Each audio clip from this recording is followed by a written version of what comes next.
नमस्कार दोस्तों, आपके अपने कृष्ण स्टडी पॉइंट में आपका बहुत बहुत स्वागत है। मित्रों, आशा करता हूँ कि आप सभी अच्छे होंगे, बढ़िया होंगे, जहाँ भी होंगे एकदम बेहतरीन होंगे। तो आज ये मैथ की क्लास वनडे एग्जाम के लिए, जैसे कि UPP, RRB railway, ALP technician, इसके लिए शुरुआत से संख्या पद्धति मैथ का आज शुरुआत से पहला चैप्टर स्टार्ट कर रहे हैं। तो पहला सवाल है, निम्नलिखित में से कौन सा कथन असत्य है? दो सम संख्याओं का योग और अंतर गुणनफल विषम है। दो विषम संख्याओं का योग, अंतर और गुणनफल विषम होता है। दो पूर्णांकों का योग, अंतर और गुणनफल पूर्णांक होता है। कोई भी असत्य नहीं है।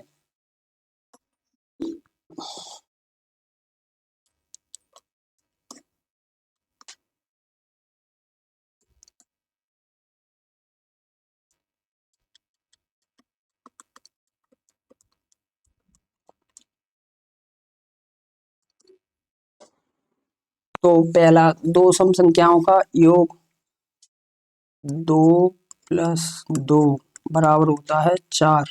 तो दो सम संख्याओं का योग सम होता है। और दो सम संख्याओं का अंतर अंतर हमेशा सम होता है। और दो सम संख्याओं का गुणनफल हमेशा सम होता है। ये हमारे टाइपिस्ट बहुधा से गलती हो गई है, उसकी वजह से यहाँ पर ये विषम लिख दिया है, पर यहाँ पर होगा सम, ना कि विषम।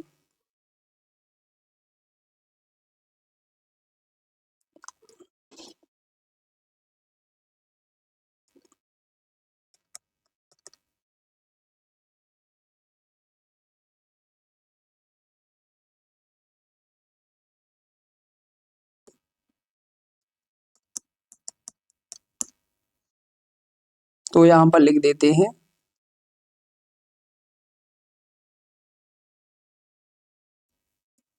सम, ये गलत है।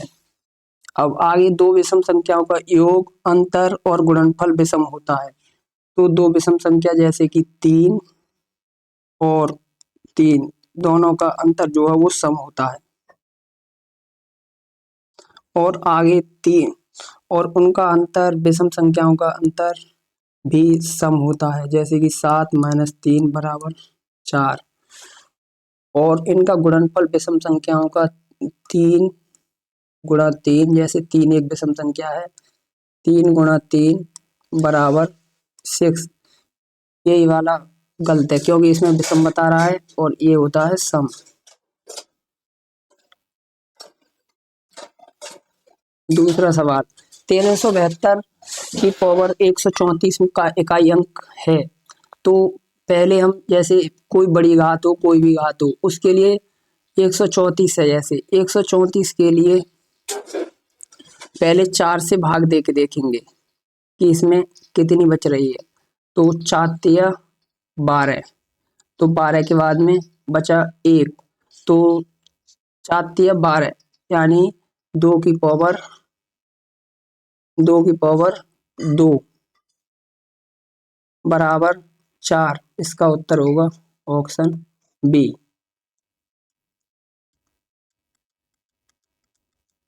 अगला है तीसरा, 18,729 की पावर 1782 का इकाई अंक क्या होगा? तो 1872, जहां भी 9 की पावर सम होगी, 9 की पावर जहां भी सम होगी वहां पर हमेशा सम ही आएगा। जहां भी 9 की पावर जहां भी 9 की पावर सम होगी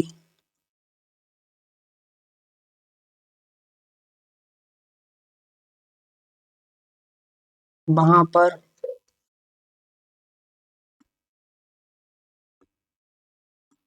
हमेशा बाद में सम ही आएगा, सम ही इकाई अंक आएगा।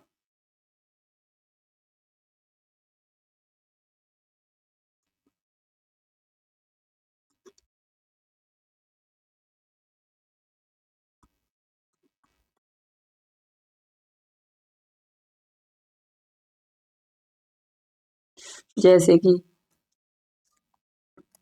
जैसे कि 9 की पावर 2, तो 9 की पावर 2 का मतलब है 9 गुणा 9 बराबर 81, 81।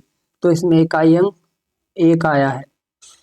जैसे अब ये है 1782, 1782 को 4 से डिवाइड करेंगे तो 4 चौक 16, एक बचा 18 हो गई, 4 चौक 16, दो बचे, यहाँ हो गए 22, 4 पंजे 20, तो 9 की पावर बची 2, और 9 की पावर 2 का मतलब है 81। तो इसमें इकाई का अंक आया 1, इसका आंसर बी।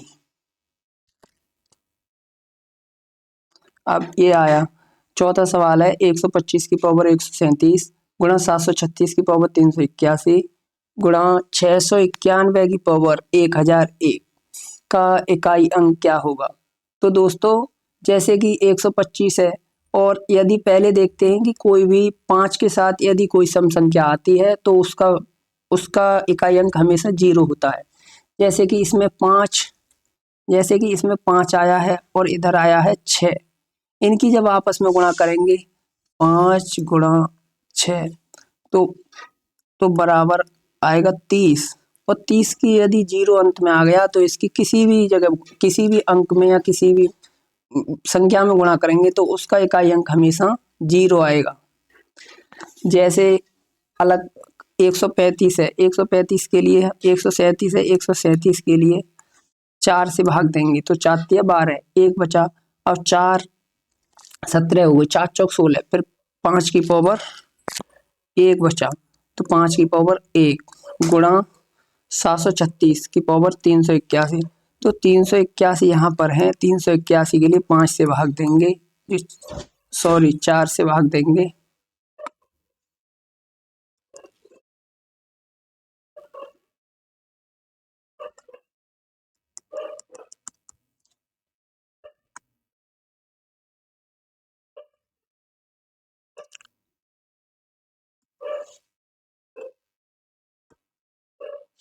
तो इसके लिए 4 से भाग देंगे 381 के लिए, तो 381 381/4, तो 4 से 9 चौक 4 नेम 36, तो एक बचा, यहाँ हो गए 11, 4 दूनी 8, तो यहाँ पर बची 6 की पावर 3 गुणा, यहाँ पर है 1 1000, यहाँ पर है 1000 और 1, इसको 4 से भाग देंगे तो 4 दूनी 8, तो यहाँ पर हो गए 20, 4 पंजे 20, तो यहाँ पर केवल बचा 1 की पावर 1, और 1 की पावर हमेशा कोई भी हो हमेशा 1 ही आता है। तो इस प्रकार 5 की पावर 1, तो मतलब 5 गुणा 6 की पावर 3, 6 छतम 36, छिक्का 216, तो 6 पंजे 30, फिर भी 6 और 5 आया तो अंत में आ गया 30, तो एक इसका इकाई अंक हो गया 0। इतना ना करके यदि हम एग्जाम में बैठते हैं तो सीधे डायरेक्ट 6 और 5 का आपस में गुणन देखकर और 0 कर देते हैं।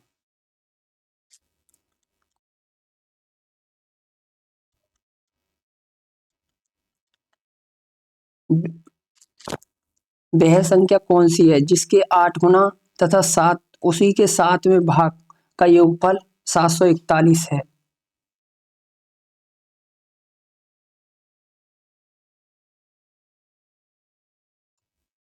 तो जैसे कोई भी संख्या, वह संख्या तो हम मानते हैं कि संख्या है x, x के 8 गुने प्लस x का 7वां भाग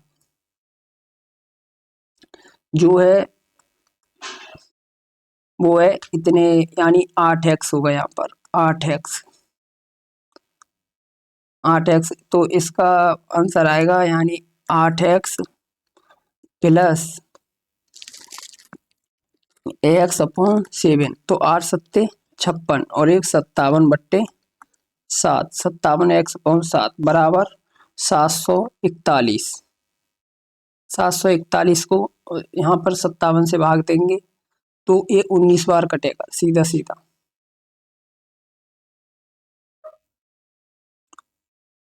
57 को 19 से भाग 19 दिया, 19 दिया 57, और यहाँ पर 19 से 19 एकम 19 दूनी 38, 19 से 57, 19 चौक 19 से 57, 19 चौक 76, 19 से 57।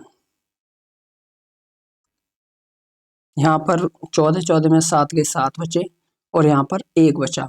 यहाँ 19 नम्मा 171, तो यहाँ पर आ गया 19 और ये आ गया 3, 19 दिया 57 ना। ये गलत हो गया, दोबारा से।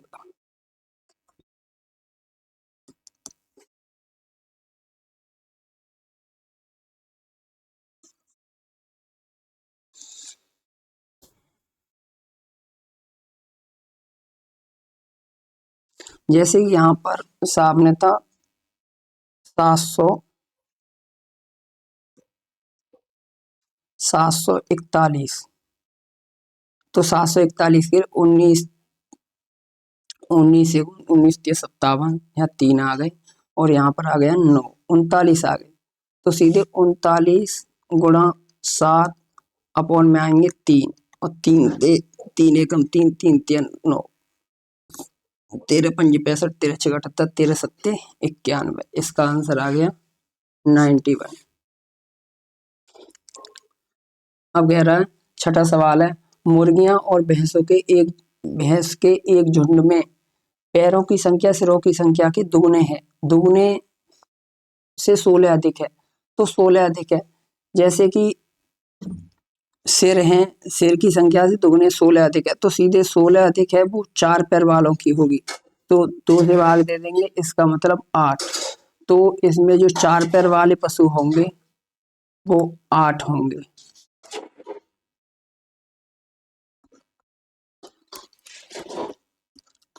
जैसे कह रहा है कि 8 होंगे मुर्गियों और भैंस के एक झुंड में पैरों की संख्या सिरों की संख्या की दुगनी है, दुगने से 16 अधिक है। तो इसमें 16 अधिक का मतलब, क्योंकि सभी के पैर समान होंगे और जो 16 अधिक होगी वो 4 पैर वालों की होगी। दो संख्याओं का योग 40 है तथा अंतर 20 है, तो संख्याएं क्या होंगी? तो जैसे एक संख्या x है, दूसरी संख्या y है, इन दोनों का योग जो है वो 40 है, और एक संख्या x है और इन दोनों को घटाएंगे आपस में तो इनका अंतर 20 आ जाएगा। x से x, y से y आपस में कट जाएगी, यहाँ हो जाएगी 2x बराबर यहाँ हो जाएगा 16। तो यहाँ 2 से इसे काटेंगे तो x का मान आ गया 30। तो एक संख्या 30 है, तो यहाँ पर x प्लस y जो बराबर यहाँ पर 40 है, जब x का मान यहाँ पर 30 रख देंगे तो प्लस y बराबर 40, और जब y बराबर इधर 40 माइनस 30, तो y का मान आ गया 10। तो इसकी दोनों संख्या आ गई 30, 10। Option number D. 1372 में 3 का स्थानीय मान, तो 1372 में 3 का स्थानीय मान जो है वो 3, यहाँ पर 3 लेंगे पहले, और जिसके जितने भी बाद में अंक होंगे उनकी जगह लगा देते हैं 0, तो इसका स्थानीय मान हो गया 300। और यदि इसका जातीय मान पूछता तो इसका जातीय मान हमेशा जो संख्या होगी वही 3 ही होगा, जो संख्या होती है वही होता है।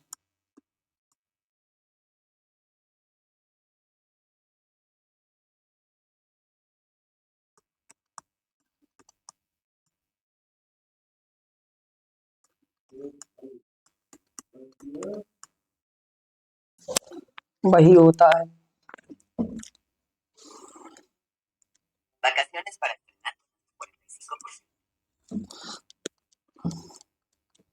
अब अगला है, निम्नलिखित में से अभाज्य संख्या कौन सी है? तो अभाज्य संख्या वे संख्याएं होती हैं जो खुद स्वयं से यहाँ पर एक से कटें।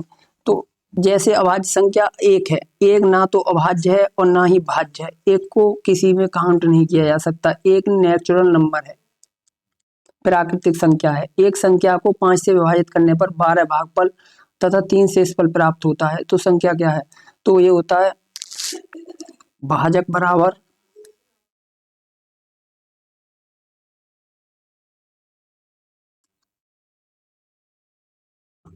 भाजक बराबर भागफल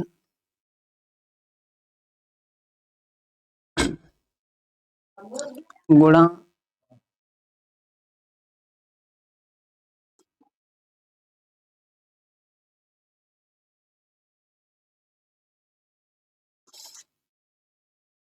तो इसका जैसे कि पांच से विभाजित किया है तो 3 शेषफल प्राप्त होता है। तो 5 से विभाजित करने पर 3 शेषफल यानी विभाजित करने पर तो 12 यानी 5 × 12 +3 तो 12×5 = 60 +3 इसका आ गया 63। Option number B.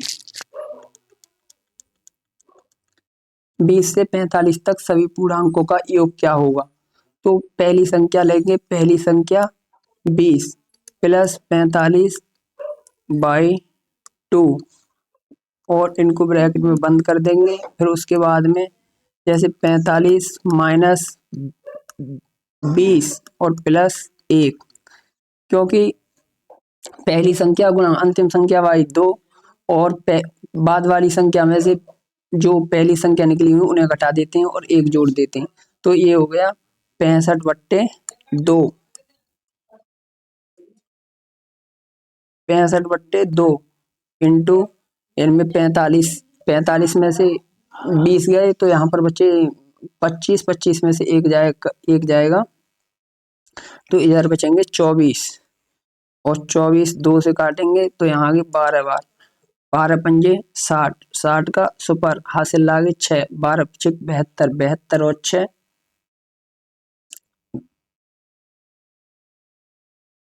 24। यहाँ पर ये कैसे गड़बड़ हो गया, कहीं गलती हुई है। 20 + 45 ये 65 और यहाँ पर 19 घटेगा यानी 20 में से एक ये प्लस हो जाएगा तो यहाँ हो जाएगा 46 में से 20 जाएगा तो यहाँ बचेगा 26। ये यहाँ गलती हो गई है इसलिए थोड़ा यहाँ पर आएगा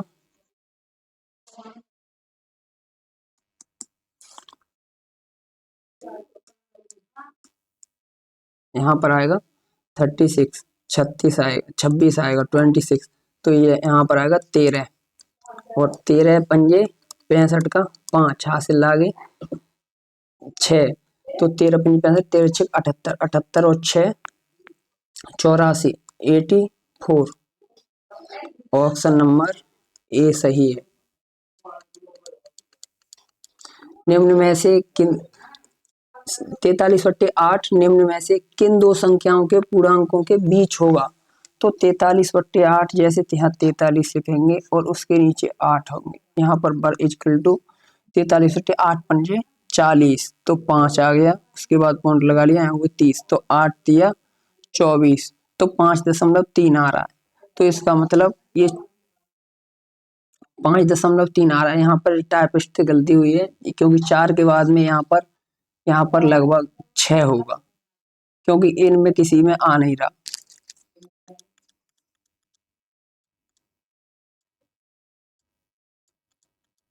एक भाजक सब क्वेश्चन नंबर 13 एक भाजक भागफल का 15 गुना है तथा शेषफल का 3 गुना है। यदि शेषफल 40 है तो भाजक ज्ञात कीजिए। तो यहाँ पर ये 40 शेषफल है 40 और शेषफल का 3 गुना तो 40 तिया 120 और 120 के लिए यहाँ पर 15 से भाग देंगे तो ये आ जाएगा 8। तो यहाँ पर 120 में 8 से गुणा करेंगे और शेषफल के लिए जोड़ देंगे तो 12×5 = 60 12×6 = 72 12×7 = 84 12×8 = 96 960 आ गया +40 ये टोटल इसका आ गया 1000। ऑप्शन नंबर सी।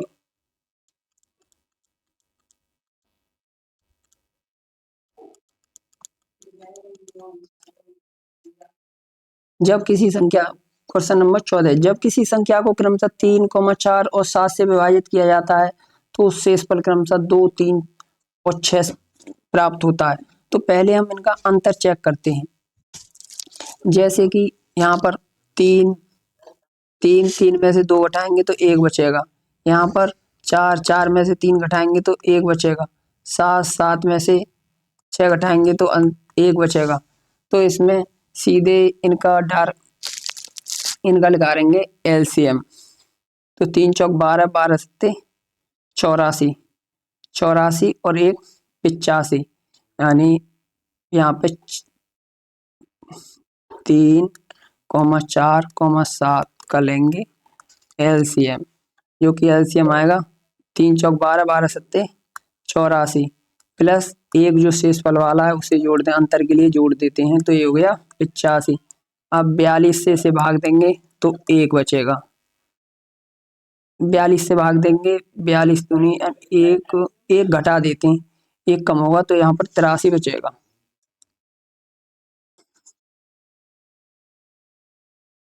यहाँ पर 1 माइनस होगा, 1 माइनस होगा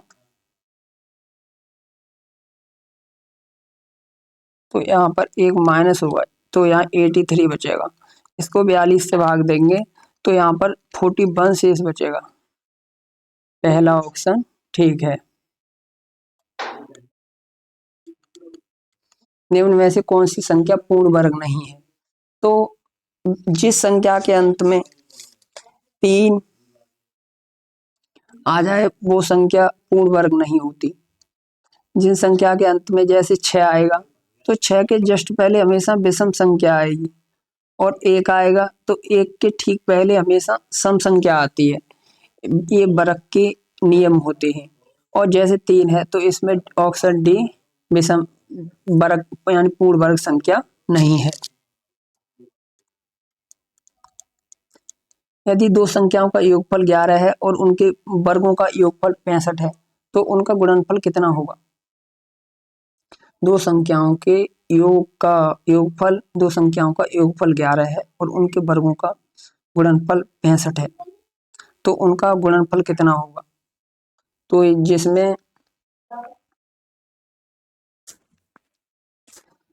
जिसमें जैसे दो संख्याओं का योगफल x प्लस वाई, जो एक्स वाई बराबर है 11, और इनके वर्गों का योगफल यानी x square plus y square, इनका जो मान होगा वो 65 होगा। तो ये होता है एक्स प्लस वाई स्क्वायर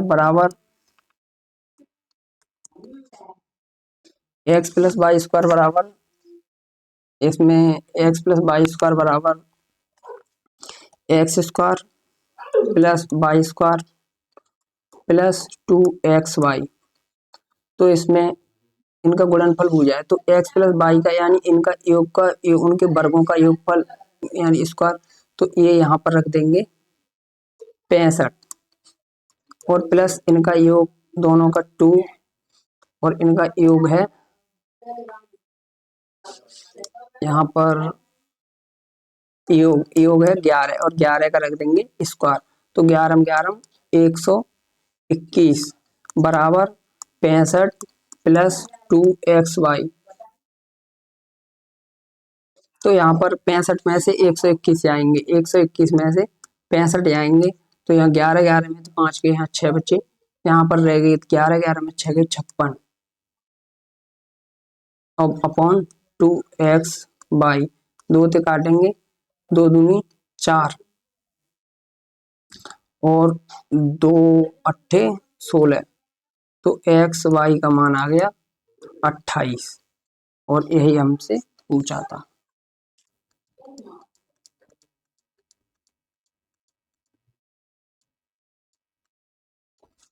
यदि p एक पूर्णांक है, यदि p एक पूर्णांक है,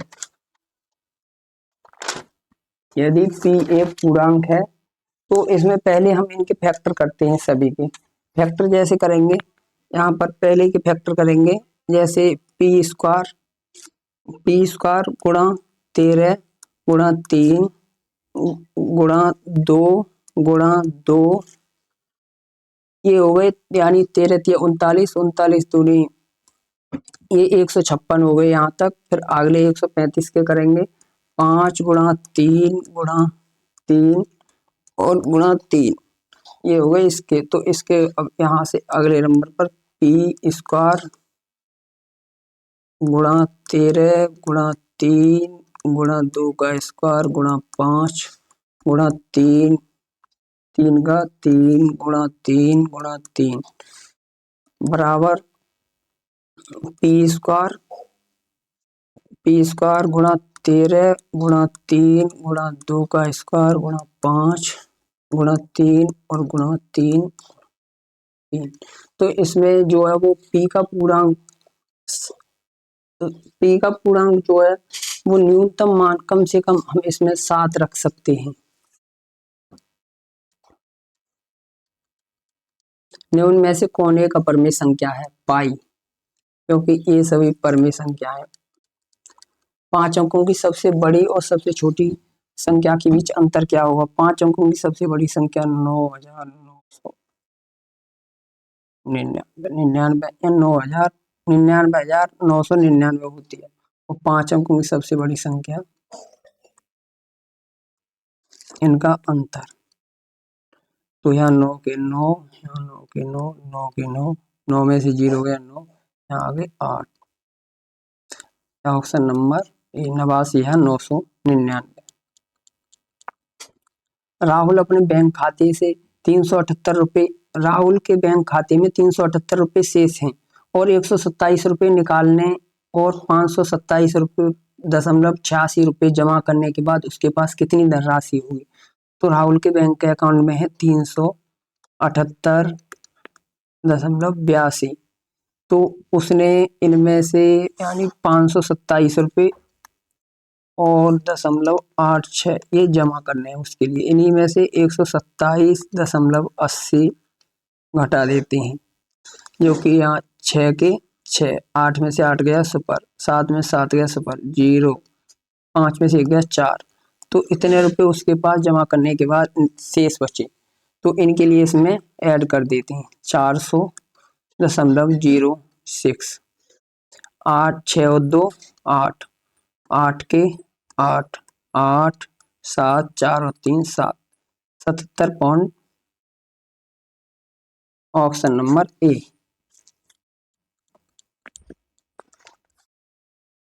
तो इसमें 3 की पावर 11, 3 की पावर 12, 3 की पावर 13, 3 की पावर 4 निम्न में से किससे विभाज्य नहीं है? किससे विभाज्य नहीं है? तो इसमें पहले यहाँ पर 3 की पावर 11 ले लेते हैं कॉमन, तो 3 की पावर 11 ले लेते हैं कॉमन। तो यहाँ पर पहले बचेगा 1, यहाँ पर प्लस, फिर 3 की पावर 1, फिर प्लस 3 की पावर 2, प्लस 3 की पावर 3 इक्वल टू, तो इसके बाद में 3 की पावर 11, 1 प्लस 3 प्लस यहाँ पर होगी 3 3 3 9 हो गया 27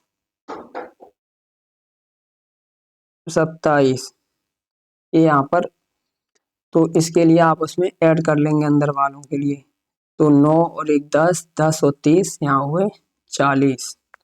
तो नीचे आके ये 40 हो गए, बराबर हो गया 2 की पावर 3 गुणा 3 की पावर 11 गुणा 5। तो ये वाली संख्या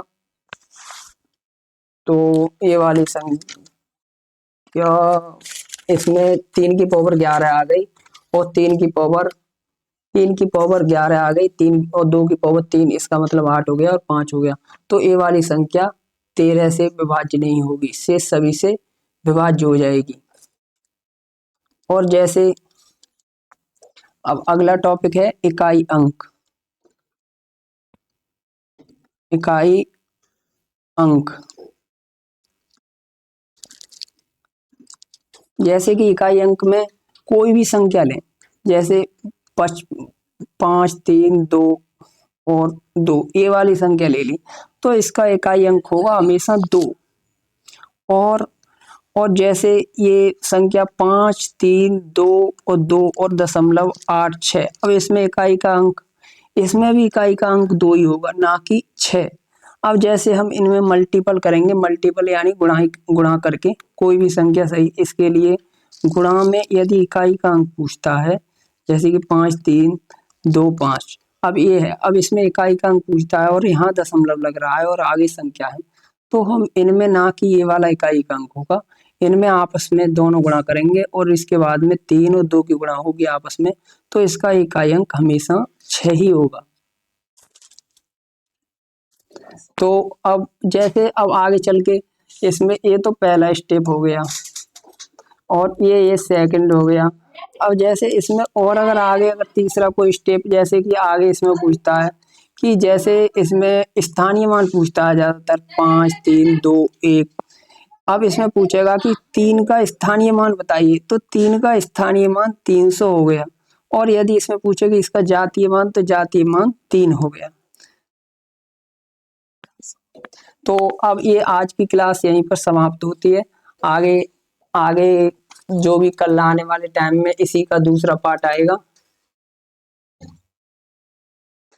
जय हिंद साथियों।